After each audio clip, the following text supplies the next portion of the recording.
many of the names are the same, but I have a new candidate on top, which is the Japanese people who want to conserve Article 9. Article 9 is an article in the Japanese constitution that imposes on Japan not to hold itself with the defense forces or participate in any military operations abroad. It took effect in May 1947. Its origins is in fact contested. The Americans, General MacArthur, insists that it was a Japanese initiative. Many Japanese historians think it was an American initiative. I tend to think that the Japanese are right. I've just been in Kabul, so I've seen how American impositions may have a tendency to be presented as locally owned. So maybe I'm biased due to that, but nonetheless.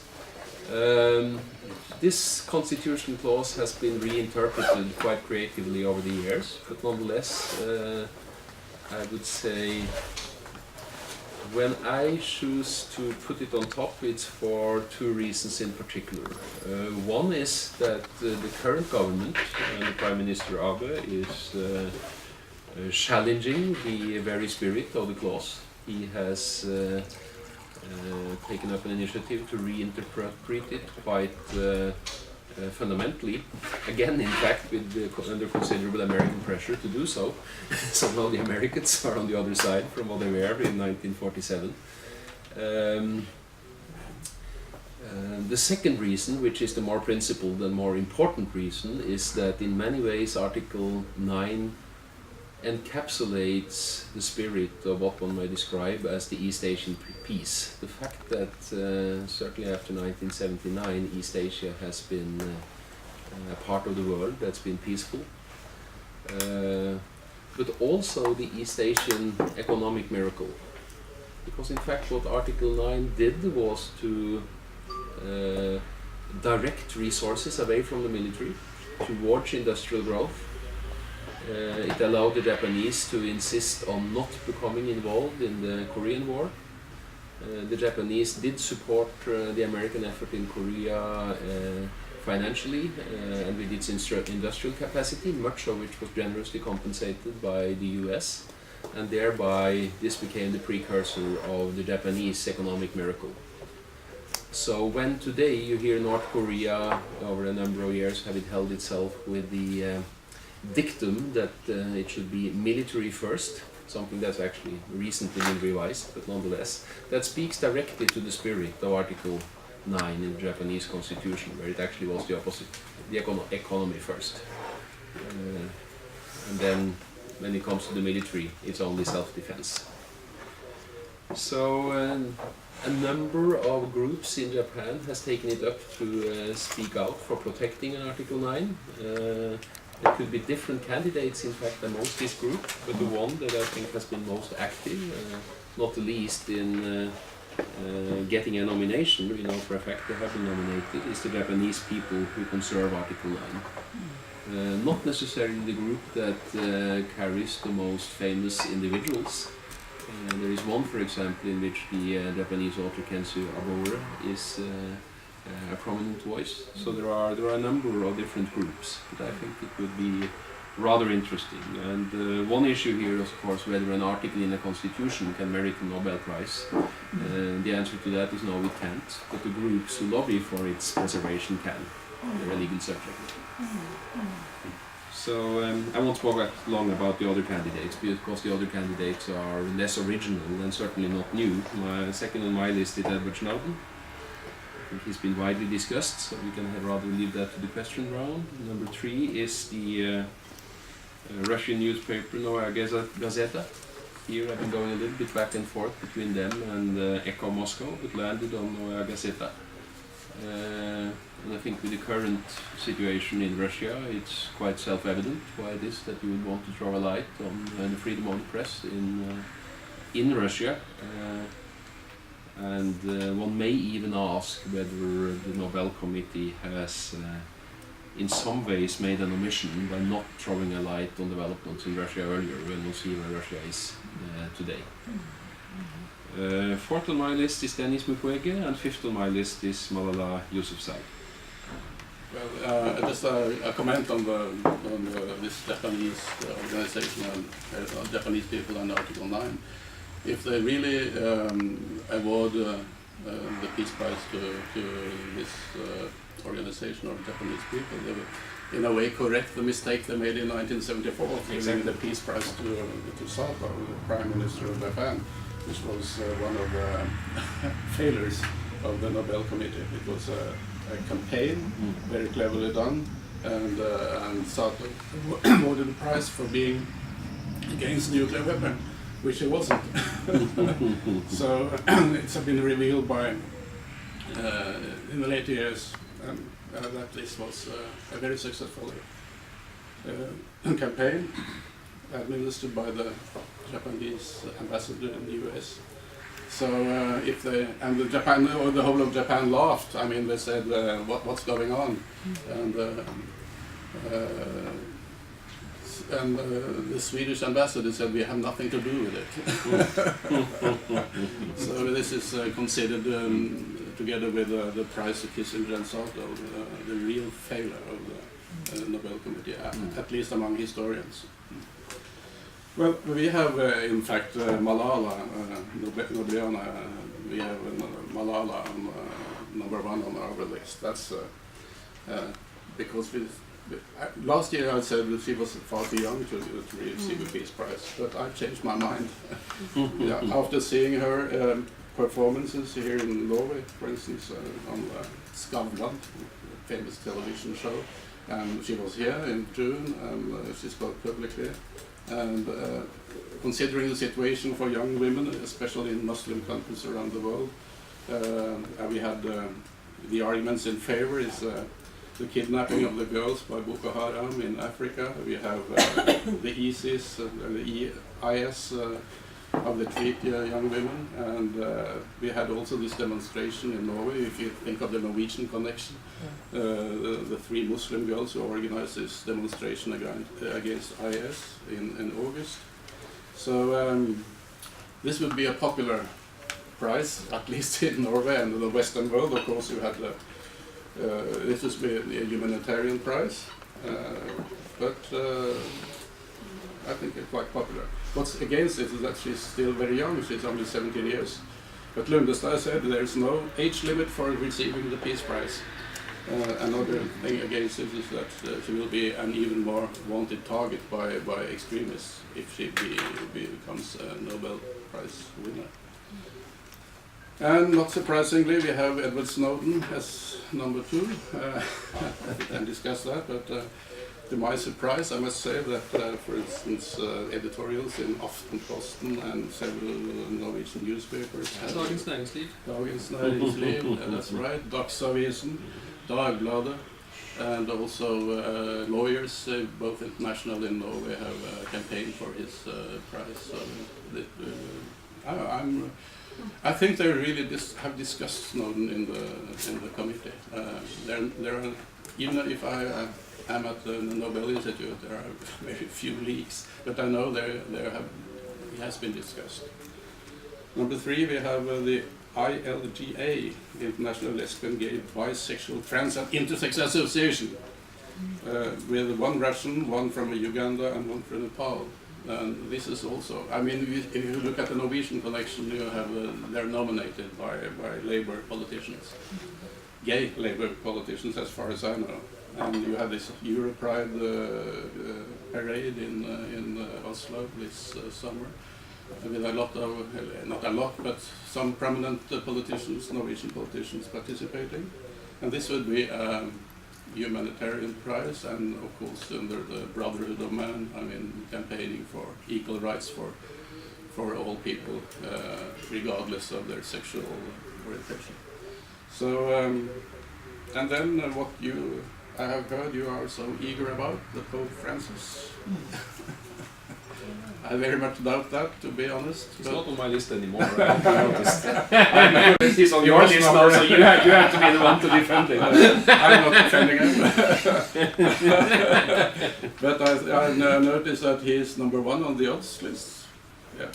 Well, because it was number 1 on my list. That's Simple as that. That's simple as that. I think that's completely out of the question, but it is on the list. Probably So Novaya Gazeta was more likely to get the prize. That would be a new category to the media. People are longing for that prize to the media.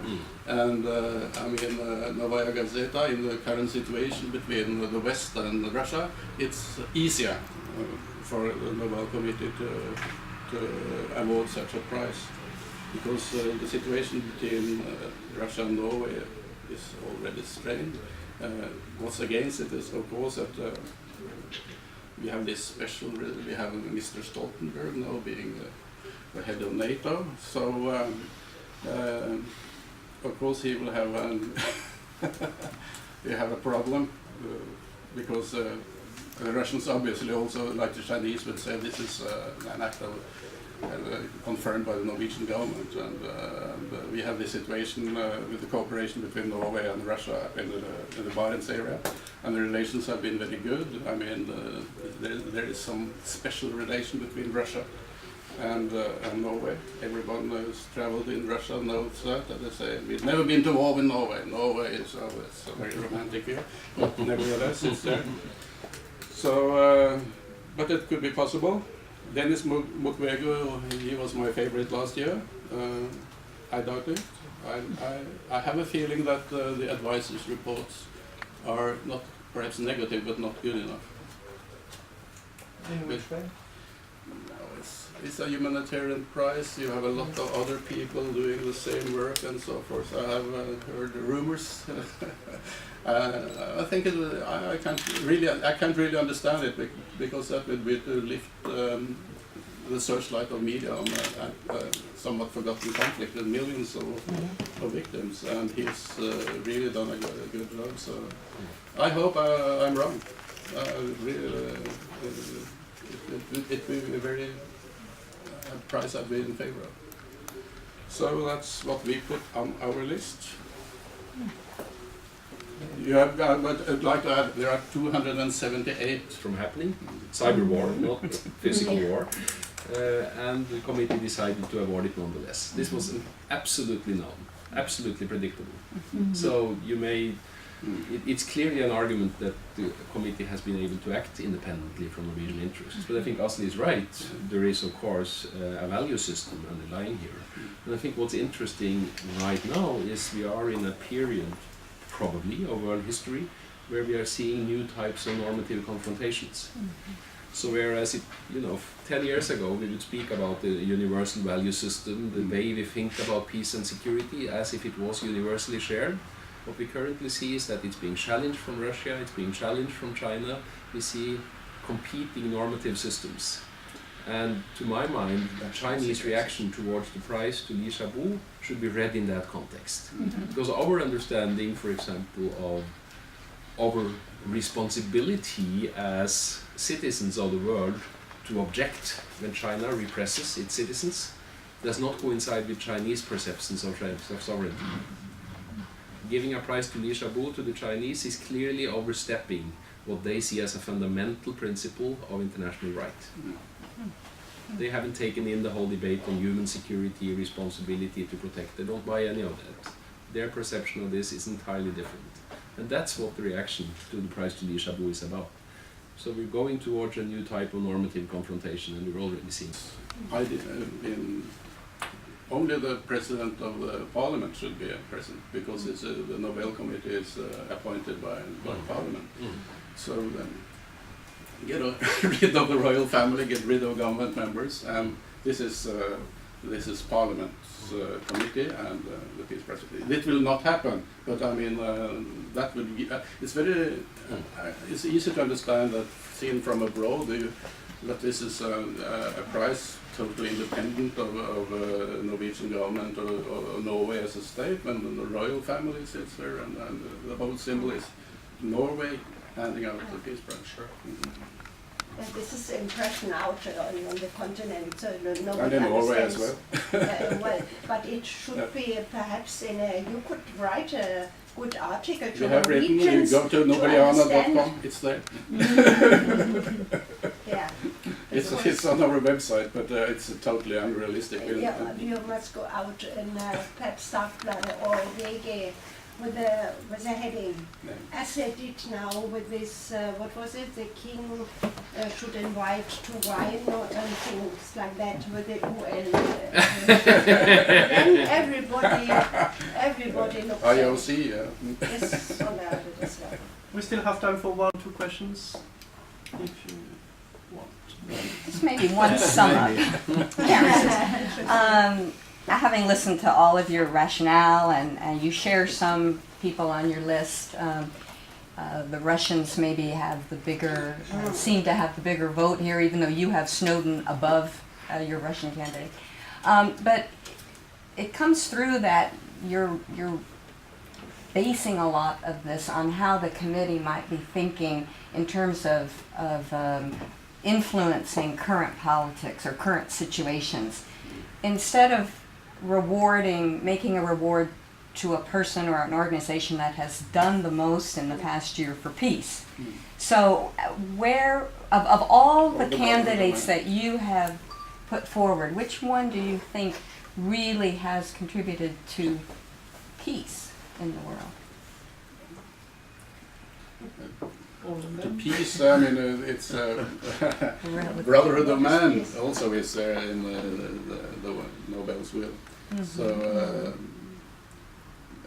I mean, if you really had this organization defending the rights of homosexuals, and it would be, because then you have point a finger on Russia, on Uganda, in Africa, and Asia, and this would be a prize for, let's say, the Brotherhood of Man in accordance with the Human Rights Declaration and so forth and so on. So it would be a wide range. I doubt that they will give it, but yeah. And of course, Snowden. I mean, I long for the peace prizes. It's unrealistic, I believe. But what discussions we would have. Min favorit för Nobelpris is Japan. As a Secretary General of the Council of Europe, which intervenes in Ukraine as a right, he could give the prize to himself.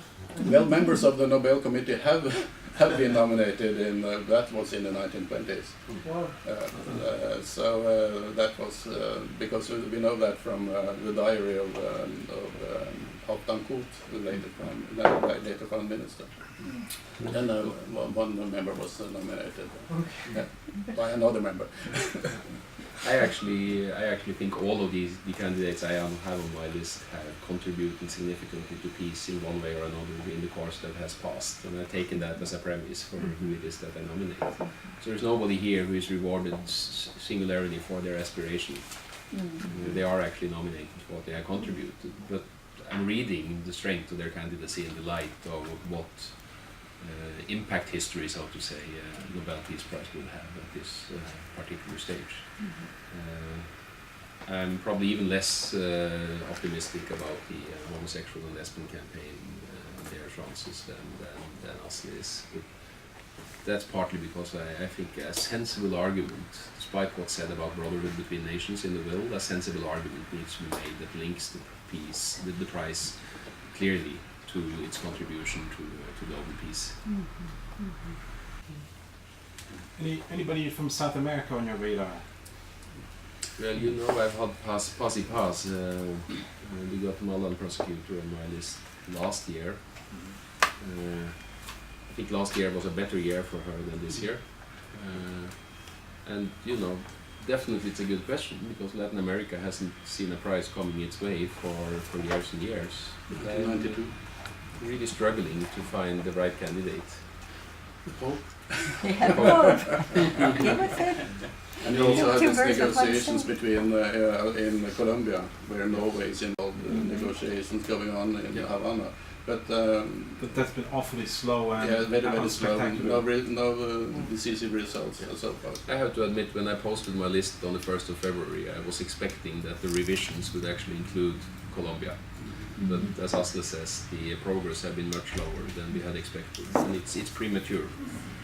It's not only premature in the sense that they can't display success, it's premature in the sense that the price going that way now could actually undermine the process rather than strengthen it. And I think that's something that the committee would not want to have on its shoulders. So I think it's almost to be ruled out. Last year we nominated Mr. Santos, president from Colombia, and since start the peace process in Havana, Cuba, 2 years ago, the committee has even thinking about his nomination this year.